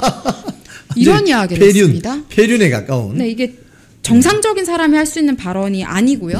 그리고 밑으로 제명된 모 작가에 대해서 최고 액수 강연료를 지급하면서 초청을 하기도 했었고 존경하는 벗이라는 이야기를 했습니다. 네, 그래서 이렇게 정말 문제가 많은 인물이 이게 여러분 교육부 장관이 단순히 교육 정책만 소관하는 것이 아니고 사회부총리로서 대한민국 사회 전체 전반에 대한 영향력을 행사할 수 있는 사람입니다. 특히 인구 정책 관련해서 저출산 관련해서 그리고 지역 인재 정책이라거나 여러 가지 정책에 관여할 수 있는 아주 중요한 공직에 지금 이렇게 문제가 많은 인물이 임명이 되려고 하고 있는 상황이다. 절대로 저는 이 사람이 청문회장에 들어가는 것도 막아야 된다라는 생각을 하는데 국민들께서 특히 이 부분에 대해서 많은 목소리를 모아주시기를 마지막으로 당부드립니다. 이종배 시의원 나오셨습니다. 안녕하세요. 예, 안녕하십니까. 소개 좀 하세요, 본인. 예, 이종배 서울시 의원입니다. 지금 저희 우파가 엄청 큰 대위기인데 그래서 오늘 이용풍 기자님 TV에 나와서 대표님 TV에 나와서 오늘 열심히 한번 해보겠습니다. 예. 우리 저 스태프님 더워요. 에어컨을 좀 낮춰주세요. 저 밖에서 너무 더워요. 뭐 이런 게 또 라방의 묘미입니다. 좀 더우니까 에어컨을 좀 세게 틀어주세요. 자, 지금 방금 그 국회에서 오셨죠? 예, 저도 국회 여기 이제 피켓 오늘 보면 피켓 전체 한번 좀 보여주세요. 보여줍니까? 네, 야당 저 카메라로 보여주세요. 저 카메라. 이 카메라로. 네. 아니 이 카메라. 이 카메라. 야당 활살 압수수색. 예, 즉각 중단하라. 예. 오늘 뭐 중단하라 구호 많이 하시던데요. 예, 했습니다. 오늘 그 규탄대 예. 이런 규탄대 아주 오랜만 아닙니까? 오랜만이고 그만큼 저는 지금 저희 국민의힘이 저희 당이 큰 위기의식을 느끼고 있다 하고 그리고 지금 민주당 정청래 대표나 이런 사람들이 입버릇처럼 뭐 국민의힘 해체 얘기를 하고 있거든요. 이게 저는 그냥 하는 얘기가 아니라고 봐요. 좀 약간 진심인 것 같아요 보니까. 맞습니다. 정신이 나갔죠. 그래서 이제 저희가 어제도 이제 우리 의원들이 앉아가지고 이제 그 무도한 조은석을 막았고 오늘 이제 다 이제 모여가지고 시위를 했고 이제는 정말 이제 투쟁의 시기가 이제 투쟁이 필요한 것 같습니다. 지금 원내 대표실하고 그 원내 뭐 행정실, 행정국, 네, 그렇죠. 그게 털려는 이유가 뭐예요, 대체? 그러니까 이게 웃긴 게 뭐냐면 자기들도 막상 이제 추경호 전 원내 대표가 표결을 방해했다. 이것도 어이없는 그 논리예요. 예. 표결이라는 건 자기 자유의사로 하는 거잖아요. 해도 되고 안 해도 되고. 그럼 무조건 반대표를 던져야 됩니까? 당시에? 그러면 어쨌든 윤석열 대통령은 통치 행위로서 기업력을 선포했고. 예. 그러면 원내대표도 당연히 그러면 이거 어떤 일인지 한번 모여서 얘기해 보자. 이게 왜 방해고 잘못된 겁니까? 그래서 자기들이 어쨌든 국민의힘을 해체하려면 추경호 대표가 뭔가 지금 내란에 동조돼야 되는 특급 입장에서는. 예. 근데 이게 만만치가 않거든요. 말이 안 돼요. 말이 안 되니까 뭐라도 지금 별건이든 뭐든 지금 무차별적으로 뭔가 압수수색을 해가지고 예. 뭔가 꼬투리를 한번 잡아보겠다. 예. 그런 그 이제 어떤 이제 꼼수 하에 하는데 되겠습니까? 이게 그냥 또 두 번째는 네. 최규진 그분이 내일 고발도 할까 생각 중에 있는데 말이 안 되잖아요. 이진숙 그 후보는 논문 표절 때문에 낙마했잖아요. 예. 그거는 논문 표절 플러스에 엄청난 게 있어요. 뭐 여중생 기싸대기도 날리고 때리고 음주운전에 그다음 사상도 되게 불순하잖아요. 그런 사람을 지금 이제 임명을 해야 되니까 조은석 특검이 이제 정치를 하고 있지 않나. 그 시선을 돌리기 위해서 이슈를 덮는다. 그렇죠. 쇼를 하고 있지 않나. 그래서 저는 특검 수사가 이렇게 정치적인 건 처음 봤습니다. 역대 몇 번의 특검이 있었지만 이렇게 노골적으로 민주당의 어떻게 보면 국민의힘 해체를 위한 하명 수사를 노골적으로 이렇게 하는 특검은 처음 봤습니다. 그러면요. 그 추경호 원내대표의 쉽게 이야기하면 12월 3일 이후에 자료가 아니라 훨씬 이전까지 왜 뒤지려고 하죠? 그러니까 지금 뭐라도 뭐 걸리지 않으면 사실상 저는 이제 아무리 자기들이 압수수색하고 해도 나올 게 없다고 보는데 뭐라도 지금 한번 찾아보겠다. 뭐라도. 그리고 이제 거기서 하는 얘기는 뭐냐면 어제 굉장히 어이가 없었던 게 계엄을 그러니까 이제 12월 3일이 아니라 그 전에 인지했을 가능성이 있다. 인지했을 가능성이 있다. 그런데 그게 무슨 무속인입니까? 그 자기 느낌상 무당들이네. 궁예 비슷하게 뭔가 이제 촉이 온 거예요. 뭔가 이게 알았을 것 같다. 이런 걸로 압수수색하고 수사한다는 게 이 수사입니까 이게 지금? 아니 아까 그 국회의사당 앞에 그 규탄 대회에서 나경원 의원이 이런 이야기를 했어요. 그날 12.3 비상계엄 났을 때 민주당 의원들이 먼저 오더라. 그렇죠. 그건 먼저 알고 있었다는 소리 아니냐 민주당이. 그렇죠. 그게 내란 동조죠. 내란 동조 자기들 논리에 의하면. 그러니까 사실 국민의힘 의원들보다 민주당 의원들이 먼저 도착하더라. 그렇죠. 그 미리 알고 있었는데 모른 척한 거 아니냐. 모른 척 했고 그다음 그 김민석 총리도 자기가 무슨 뭐 계엄할 것 같다고 얘기했잖아요. 뭐 했습니까? 그러니까 이게 논리가 너무나 궁색하고 말이 안 되는 궤변을 계속 하면서 어쨌든 국민의힘만 해체를 하면 자기들이 저는 개헌이 위험하다고 보거든요. 개헌이요? 왜냐하면 저는 이재명 그 대통령이 계속 자기가 예를 들어서 뭐 중임제 개헌해가지고 또 하려고 할 가능성이 저는 없지는 않다고 봐요. 여차하면. 그 다음에 이제 온갖 수사기관이든 뭐 그 사법부든 자기들이 개헌해가지고 영구집권을 좀 꿈꾸는 그런 개헌을 하지 않을까. 그러기 위해서는 국민의힘은 내란당이 돼야 되고 내란당이니까 해체가 돼야 되고 뭐 그런 시나리오대로 가고 있는. 그러니까 4년 중임제도 아니고 4년 연임제. 그렇죠. 연임제로 해가지고 한 8년에 5년이면 뭐 거의 뭐 13년을 뭐 그럴 생각도 뭐 완전 뭐 없지는 않다라고 보고 계속 그래서 첫 단추가 뭐냐 하면 일단은 국민의힘은 내란당이어야 되고 해체가 돼야 되는데 내란당이 되려면 추경호 원내대표가 동조를 해야 되는 거예요. 특검 논리에 의하면. 그러니까 온갖 그 말도 안 되는 표결을 방해했다 그러는데 아니 국회의원들 표결을 보면 당론으로 표결을 불참하는 경우도 있어요. 그럼 그 압수수색하고 수사해야 됩니까? 말이 안 되잖아요. 그리고 또 말이 안 되는 게 그때 표결을 하실 분들은 또 다 했어요. 그렇잖아요. 거의 몇 번 하셨잖아요, 표결을. 그러니까 표결을 방해했다. 이것도 말도 안 되는. 말도 안 되는 거죠. 지금 완전 궤변으로 그냥 어거지로 엮어가지고. 억지 논리. 지금 이게 특검이 처음부터 별건 수사할 수 있게 돼 있지 않습니까? 그렇죠. 뭐 수사하다가 뭐 딴 거 나오면 그것까지 같이. 지금 전부 다 별건이잖아요. 별건이잖아요. 그죠? 별건이고.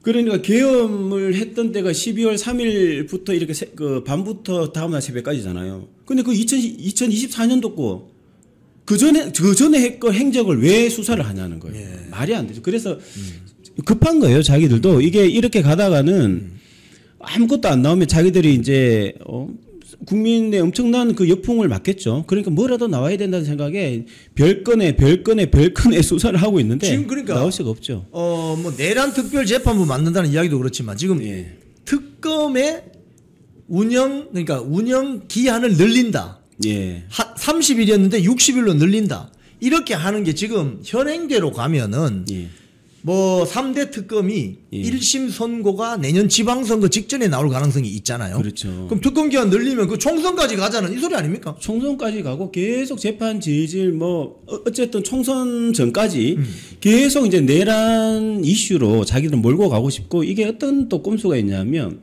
그러니까 이재명 그 정부가 뭐 이제 알고 보면 실정을 많이 하고 있잖아요. 예. 외교부터 해서 주가부터 해서 있잖아요. 똥볼을 지금 엄청 차고 있죠. 그러니까 그게 이제 그걸 내란으로 가리는 거죠. 내란 이슈로 가리는 거죠. 계속 내란 동조했다 수사하고 압수수색하면서 계속 하면서 이재명 정부의 실정을 계속 이걸 저는 총선까지도 계속 가면서 이재명의 실정을 가리면서 선거를 이기겠다. 이 전략을 뭐 쓰지 않나 싶기 때문에 요 내란의 논리를 저희가 적극 저희가 이제 대응을 해가지고 깨야 됩니다. 이게 무슨 내란이냐 이게 무슨 추경호 전 대표 전 원내대표가 무슨 내란을 동조했냐 말도 안 되는 소리다 이렇게 저희가 적극 대응해가지고 요 내란 동조를 깨어버리고 그 이재명 정부의 실정을 자꾸 부각을 이제 해야 되는 거죠. 그 전현희 민주당 의원 이야기 들어보니까 그렇죠. 오세훈 서울시장, 유정복 인천시장, 예. 김진태 강원도지사가 예.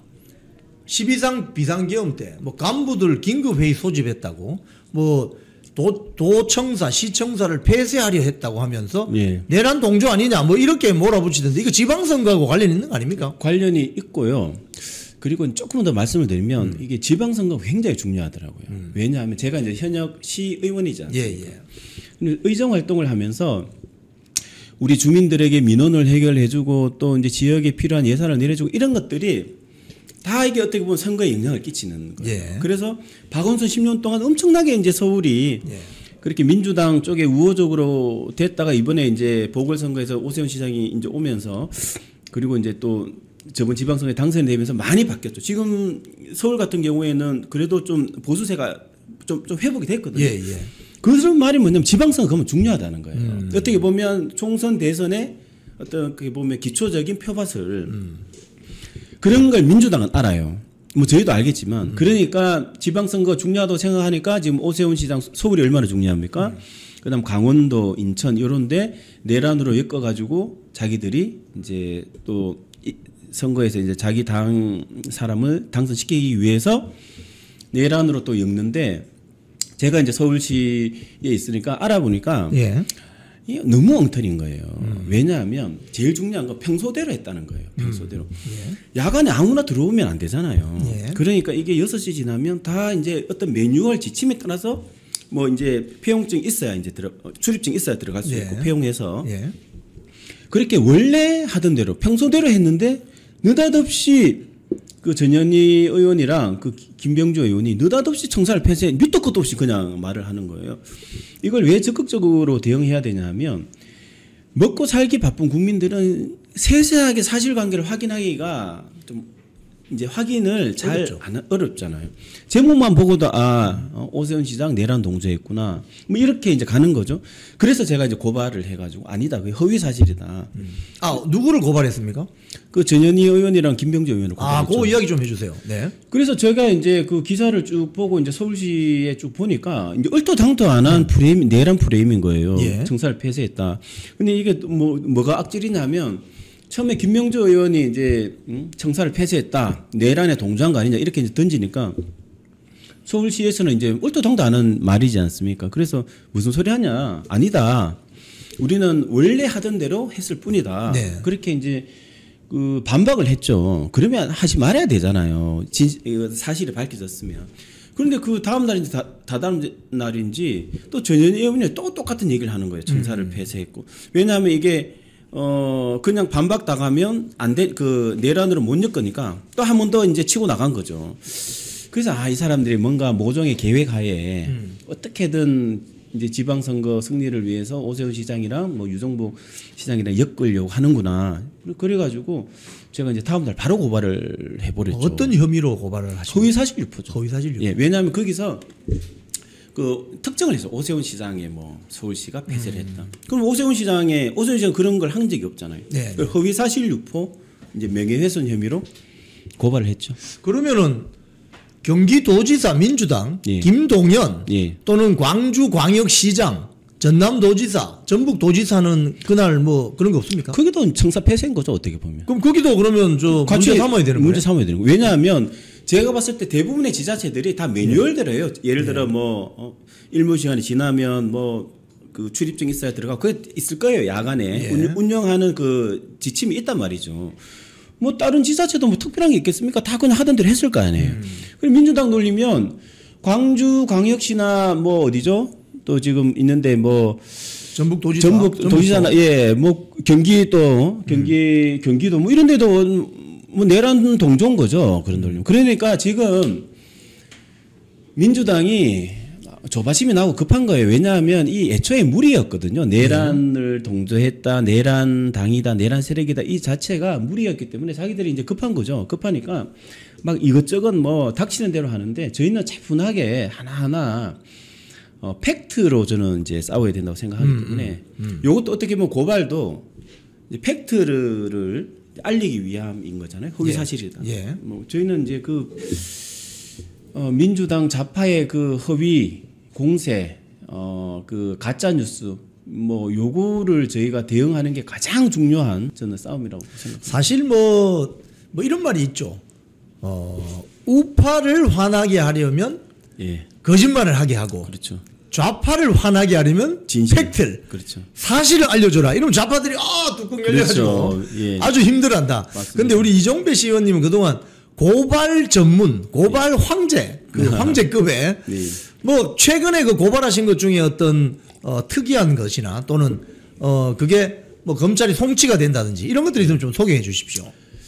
이제 뭐 기억에 많이 남는 거 최근에는 이제 그게 있었죠. 그 남태령에서 예. 뭐 이게 트랙터 시위 하셨던 분들. 전봉준 투쟁단. 예, 투쟁단. 근데 이제 거기가 이제 트랙터면 보통 이제 농부들의 어떤 농기계잖아요. 예, 예. 근데 깨끗해요. 흙도 안 묻어 있고. 아무튼 이제 그분들 시위한 거에 대해서 이제 제가 고발을 해가지고 송치가 됐고. 그건 무슨 혐의로 고발합니까? 그게 뭐 여러 가지가 있었죠. 집시법 위반. 예. 왜냐면 신고도 안 하고 이제 했잖아요. 하고 이제 도로교통 그 막 트랙터가 막 무섭게 막 도로 질주하고 막 그랬잖아요. 그래서 뭐 집시법 위반, 그 도로교통법 원래 위반. 트랙터는 도심에 못 들어오죠.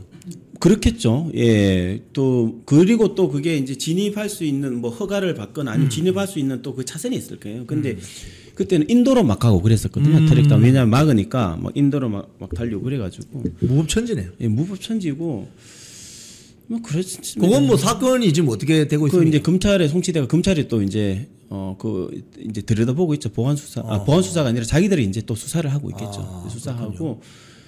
뭐 기억에 남는 최근에 또 기억에 남는 유시민 씨, 예. 유시민 씨가 뭐 느닷없이 강선우 그 의원을 두둔한답시고, 예.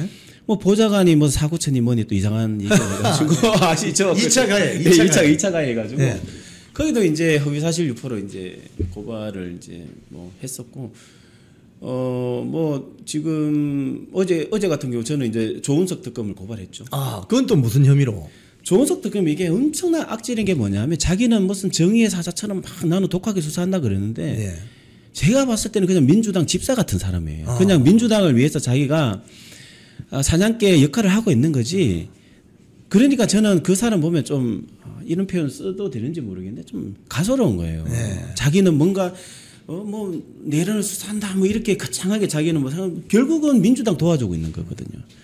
정의롭지도 않고 그 수사가 정당하지는 않다고 저는 생각을 하는데 아무튼 그 제가 이제 고발까지 한 건 거기 사무처 직원을 압수수색을 해버렸어요.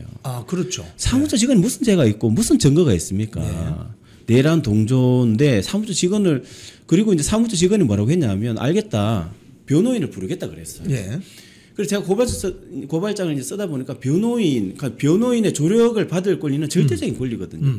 헌법에도 변호인을 조력에 받을 권리가 있고 법률에도 있고 판례도 뭐냐 하면 예를 들어 압수수색이라든지 이런 강제 수사를 이제 하잖아요. 예. 체포라든지. 그리고 강제 수사를 했을 때는 변호인의 별도로 그러니까 압수수색 할 때도 별도로 변호인의 조력을 받아야 된다라고 판례에서 명확하게 명시를 하고 있어요. 예. 그렇다면 헌법, 법률, 판례에서 변호인을 압수수색할 때 변호인을 받을 그 권리가 있다라고 했기 때문에 그 사무처 직원이 나 변호인 부르겠다 그러면 기다려줘야 되는 거죠. 네, 그렇잖아요. 네. 근데 기다리지 않고 우리는 뭐 기다릴 시간 없다 그러고 압수수색을 해버린 거예요. 이게 불법이다. 이래서 이제 뭐 직권남용으로도 하고 또 주거침입으로도 하고 해가지고 어제 고발을 했죠. 고발을 했는데 예. 이제 뭐 그 조은석 특검이 이거 오늘은 또 저희 당에서 이제 고발을 예. 또 조은석 특검 했는데 당에서 그 조은석 특검 고발한 건 무슨 혐의죠? 뭐 비슷한 걸 겁니다. 그러니까 이제 조은석이 이제 직권남용으로 고발했을 텐데 네. 이런 위법한 수사를 이제 어쨌든 최고 수장이 어떤 뭐 구두로든 아니면 뭐 서면으로든 뭔가 수장의 허가 없이는 이런 수사를 할 수가 없거든요. 그 네. 조직이라는 게 그렇잖아요. 네. 그러니까 결국은 위법한 수사의 최종 책임은 조은석이 있는 거죠. 사실 그 이번에 이재명 저 트럼프 회담에서 예. 트럼프가 잭 스미스 예. 미국의 예. 잭 스미스 특검 예. 트럼프 와이프의 속옷까지 들춰본 잭 스미스 한국에도 이런 멍텅구리 잭 스미스가 있나 했더니 그게 바로 조은석 특검 조금 은유적으로 예. 지칭하는 것 같은데 그렇죠. 잭 스미스. 결국 사냥을 하고 나면 그 사냥개 잡아먹습니다. 먹히죠. 지금 조은석 특검 뭐 등등 민중기 특검 등등이 상당히 지금 오버를 하는 것 같은데. 그리고 이렇게 오버하면 나중에 민주당이 챙겨주려고 해도 부담스러워서 못 챙겨줘요. 모든 게 이제 선이라는 게 있고. 예. 아니 아무리 그 지금 이제 정치적인 정치 수사를 한다고 하더라도 예. 본관을 그렇게 압수수색 한다는 건 말이 안 되거든요. 삼권 분립된 나라에서. 예를 들어서 예전에 청와대 같은 경우에도 뭐 압수수색 영장이 떨어지면 뭐 어쨌든 판사가 영장 발부하면 어떻게 할 수는 없잖아요. 그렇죠. 그래도 그런 때는 이제 서면으로 그냥 자료 달라는 거 주고 말았거든요. 가서 막 수사관들이 막 박스 가져가 막 담고 안 했었거든요. 예. 마찬가지로 상권 분립이 엄격한 우리 헌법 하에서는 본관의 압수수색 영장이 떨어졌더라도 그냥 그 자료 요구를 해서 이미 제출로 이제 하는 자료를 받아서 하는 게 맞는 거지. 그게 박스 들고 들여닥쳐 가져가 막 혼갖고 휘젓고 다니고 그게 말이 안 되는 거죠. 아니 우리가 한번 좀 복귀해 봅시다. 80년대 그 권위주의 정권 시절에도 검찰이 또는 특검이 국회 안에 들어와 가지고 예. 야당 원내대표실하고 행정국을 털겠다고 한 적이 있습니까? 없죠. 그런 경우가. 그 본 적이 없는 것 같아요. 상상조차 할 수 없고 그리고 제가 이제 웬만하면 저는 어쨌든 법치주의 국가에서 법원의 판단을 저는 존중하려고 합니다. 그게 예. 좀 마음에 안 드는 판결도 많지만. 예. 근데 지금은 영장을 너무 좀 남발하는 것 같아요. 그래서 이게 특히나 뭐 딴 건 몰라도 이게 국회 본관의 영장을 발부했다는 거 이거는 진짜 법치주의나 민주주의를 위협하는 저는 그거라고 보고 그리고 발부하더라도 좀 뭐 임의 제출로 한다든지 뭔가 좀 그거 어떤 그 상권 분립 정치는 그 훼손하지 않은 범위에서 해야지 이렇게 막 영장을 남발해 가지고 온갖 사람 지금 다 압수수색 하고 있잖아요. 좀 이건 나중에 다 이게 지금 이게 사료로 다 남고 있거든요. 그대로 돌려받을 일이 지금 우리 사실은 이종배 시의원님 같은 경우 거의 고발 황제에 지금 예. 한국 정치계 거의 고발 황제 반열에 오르신 분인데 예. 압수수색 영장 같은 경우에 예. 뭘 압수수색할 건지 특정성 그렇죠. 그리고 이 범죄 사실이 어떻게 연결해서 완결성 예. 이런 것들이 있어야 되지 않습니까? 그렇죠. 지금 말씀하신 것처럼 법원이 그냥 뭐 특검이 영장 청구하면 다 발부해 주는 거 아니에요 지금? 그래 거기서 저는 이제 그래 막 판사가 누군 찾아보니까 영장 판사는 이게 안 나와 있더라고요. 나와 있나요 영장 판사도? 아 저도 그걸 못 본 것 같아요. 그러니까 그래 영장 판사가 좀 성향이 저쪽인가 싶기도 하고 너무 지금 영장을 남발하고 있거든요. 제가 아니 그러면 압수수색 영장이 발부가 되었는데 예. 거기 영장 발부해 준 판사 이름이 안 보이나요? 원래 저는 그래서 이게 도대체 누구길래 이렇게 남발을 하나 싶어가지고 그 기사 찾아보니까 영장 판사 뭐 이름은 안 나오는 것 같더라고요. 그 취재를 안 한 건지 어떤지 모르겠는데 아무튼 너무 지금 영장을 남발하고 있어가지고 이렇게 해서는 안 됩니다. 그걸 그 쉽게 얘기하면 비공개로 처리할 수 있습니까? 영장 담당 판사를? 이제 언론이 그냥 취재를 안 했을 수도 있고 저번에 이제 저희 서부지법 때 같은 예. 경우에는 영장 판사도 그때는 이제 그게 그때는 이제 압수수색 영장은 아니었지만 예. 어쨌든 영장 판사도 언론에서 뭐 공개를 하는 경우도 있는 걸로 알고 하죠, 있는데 그건. 근데 언론에서 취재를 안 했을 수도 있죠. 예. 좋습니다. 우리 이종배 서울시 의원 여기 우리 댓글에 보니까 국회로 보내야 된다 지금 이런 걸 국회로 보내서 지금은 여러분 시청자 여러분 투쟁하는 사람이 필요한 거지 웰빙 샌님 이런 거 필요 없습니다 여러분. 오늘도 그래서 현장에서 봤지만 장동혁 대표가 거의 뭐 이재명 정권 이 몰아내는데 분노를 일으켜야 된다. 뭐 진격합시다. 뭐 이렇게 표현을 하더라고요. 예. 내년 지방선거 어떻게 될 것 같습니까? 이게 뭐 그냥 저희끼리 막 이렇게 뭐 자화자찬하거나 뭐 이렇게 뭐 희망이 부풀거나 뭐 이런 건 이제 저는 이제 현실적으로 볼 수밖에 없고, 예. 현실적으로 뭐 쉽지는 않습니다. 왜냐하면 뭐 특히나 이제 선거 결과에 이제 대통령 지지율이 영향을 많이 끼치거든요. 예. 근데 이제 어쨌든 뭐 지금 현재 이제 대통령 지지율이 뭐 좀 한 60% 가까이 나오고 40%대도 있고 예. 50%대고 60%대 있는데 뭐 어쨌든 쉽지 않은 싸움이지만 선거의 묘미가 뭐냐면 의외성이거든요. 예. 의외성. 예를 들어서 2012년도에 그때 박근혜 대통령이 비대위원장 하실 때 예. 백석도 어렵다 그랬었어요. 그때 왜냐하면 이명박 정권 말기였기 때문에 말기는 인기가 없잖아요. 그래서 백석도 어렵다고 했었는데 그때 저희가 정말 간절히 최선을 다하니까 그때 백석 어렵다는 선거를 150석 과반을 넘겼거든요. 예. 그리고 그래서 이제 선거라는 게 뭐 지금 어렵다고 좌절할 필요도 없고, 그리고 저는 좌절보다 더 심각한 게 자만이라고 보거든요. 예. 저도 선출직이잖아요. 예. 선거는 자만하면 좀 잘 안 되더라고. 그게 그래서 지금은 저희는 조금 지금 어렵다는 생각으로 최선을 다하는 게 오히려 나중에 좋은 결과가 나오지 않을까. 뭐 그런 지금 메시지가 하나 올라왔는데 예. 배현진 의원 지역구에 다음에 국회의원으로 가시랍니다. 아닙니다. 저는 네. 시의원 열심히 하겠습니다. 예. 우리 이종배 시의원님을 모시고 말씀 나누고 있습니다. 그 최근에 이런 말 있잖아요. 중도 확장을 해야 된다. 뭐 어떻게 보십니까? 이 중도 확장도 현실적입니까? 단독으로 제가 말씀드리겠습니다. 예. 왜냐 중도에 대해서 제가 많은 생각을 했는데 네. 한 번도 방송에서 말씀드린 적이 없는데, 제가 이제 저도 연구를 했죠. 맨날 예. 중도 어떻게 보면 중도 중요하죠. 캐스팅 보트의 역할을 하니까 그래 중도로 하는데, 중도가 뭐 생각해 보니까 이 중도라는 분들은 어떤 이념이 좀 약하신, 그렇게 막 이념에 빠져 있으신 분들도 아니고 또 어떤 정치적인 정체성이 또 뚜렷하신 분들도 아니고, 그런 어떤 정치적인 사상과 이념보다는 내 삶, 내가 이제 어떻게 더 편하고 행복하게 살 수 있을까, 내 삶이 중요하고 우리 가족이 중요하고 이런 분들이기 때문에, 이런 분들이 중요한 건 뭐냐면 과연 어떤 세력이 나에게 도움이 될까, 나를 더 편안하고 잘 살게 해줄까, 이런 관점으로 저는 그 지지를 보낸다고 생각하거든요. 예. 그러면 예를 들어서 저희가 중도층에게 우리가 어떻게 바꿔서 잘 살게 해주겠습니다라고 했을 때 예. 중도층은 누구한테 표를 줄까요? 지지율 높은 정당에게 표를 줍니다. 그렇죠. 지지율 높으니까 저는 선거에 이기겠구나. 저기 그러면 우리가 지지를 해주면 선거를 이기게 해주면 저기서 우리를 어떻게든 잘 먹고 우리를 편안하게 해주겠구나. 그래서 결국은 힘이 센 곳, 지지율이 높고, 다음에 이제 권력을 가질 수 있는 그런 세력에게 저는 중도층이 밀어준다고 생각해요. 그러려면, 그렇게 하려면 뭐냐 하면, 우리 지지층을 먼저 모으는 게 제일 중요합니다. 그렇잖아요. 집토끼부터. 그렇죠. 왜냐하면, 예를 들어 집토끼 다 떠났고, 우리 중도 쫓는다고, 집토끼 실망해가 다 떠났어요. 지지율 10몇 %거든요. 그럼 중도층이 10몇 %밖에 안 되는 정당에 지지를 해주겠냐고요? 안 해주죠. 안 해주잖아요. 그래서 이게 저 집은 뭐 장사 안 되는 집이다. 그렇잖아요. 네. 그래서 지금 뭐냐면 저는 이렇게 보거든요. 범보수. 그러니까 먼저 보수 성향이 센 분부터 좀 약한 분까지 이래 합치면 저는 40% 정도 된다고 봐요. 개인적으로.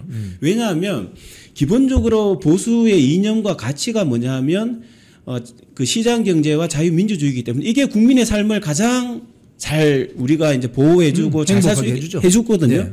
그렇기 때문에 기본적으로 국민들은 보수 성향을 좀 어느 정도 띌 수밖에 없어요. 이게 이념자. 근데 저희가 못해서 지금은 하는데, 근데 저희가 정확하게 보수의 이념과 가치를 실현하고 보수다운 모습을 보이면, 그래서 우리가 집토끼 한 뭐 40%까지는 아니더라도 한 35%, 40% 가까이 집토끼 똘똘 뭉쳐 있으면 중도는 알아서 옵니다.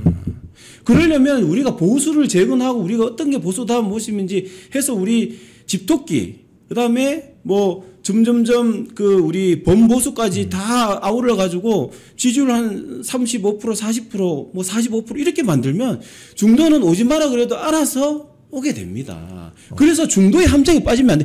중도라는 뭔가 이념과 정책이 있을 것 같은데 그렇지가 않아요.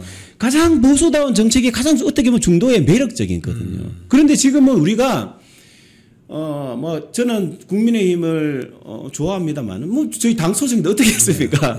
합니다만은 지금 저희가 어떤 보수당 모습 또 수권 정당의 모습 이런 모습이 조금은 지금은 약하기 때문에 중도층도 우리 목소리를 들으려고 하지 않는 부분이 있기 때문에 어쨌든 지금은 저희가 막 오늘 좋잖아요 이런 거 해가지고 딱 똘똘 뭉쳐가지고 한 30%까지만 만들어 보십시오 지지율. 그러면 중도층에도 여기도 한번 볼까? 여기도 수권 가능성이 있네 한번 하면서 우리의 좋은 얘기들이 이제 귀에 들어오기 시작하는 거예요 중도층. 그러면 국민의힘도 괜찮네 하면서 이제 모이고 이제 불어나고 하면 그게 뭐 40% 50% 되는 거죠. 저는 개인적으로 그렇게 생각합니다. 알겠습니다. 자 오늘 우리 이종배 시의원님하고 말씀 나누고 있습니다. 이제 우리가 또 두 번째 패널 손님 모셔야 되기 때문에 예. 이종배 시의원님 마지막 우리 한 말씀 시청자님들께 한 말씀 해주십시오. 예.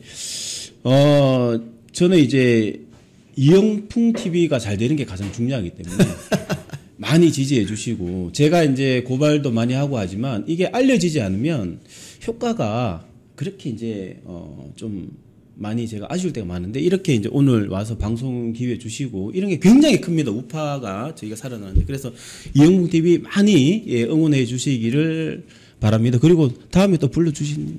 뭐 자주 오셔야죠. 알겠습니다. 자주 오셔야죠. 여기 이제 이용풍 그 대표님이 또 불러준다고 하셔가지고 조만간에 또 인사드리겠습니다. 알겠습니다. 다음에 또 모시겠습니다. 감사합니다. 좋은 시간 되십시오. 잘 다니던 회사에서 해고됐습니다. 외롭고 힘들었습니다. 내 혼자 이렇게 외톨이가 되는 거 아닌가 걱정이 앞섰습니다. 그런데 하루 이틀 시간이 지나니까 많은 애국 국민들이 찾아와 주셨습니다. 그래서 우리는 승리했습니다. 혼자 가면 외로운 길이지만 같이 가면 즐거운 여정이 됩니다. 나라를 지키고 대한민국 정치 혁신을 바라시는 분들이 계시다면 우잘사 회원에 가입해 주십시오. 우파는 잘 싸워 우리도 잘 싸워 우잘사 회원에 가입하시면 나라를 살리고 대한민국 정치를 혁신할 수 있습니다. 우잘사 회원이 되셔서 다 같이 손잡고 즐거운 여정에 동참합시다. 우잘사 화이팅!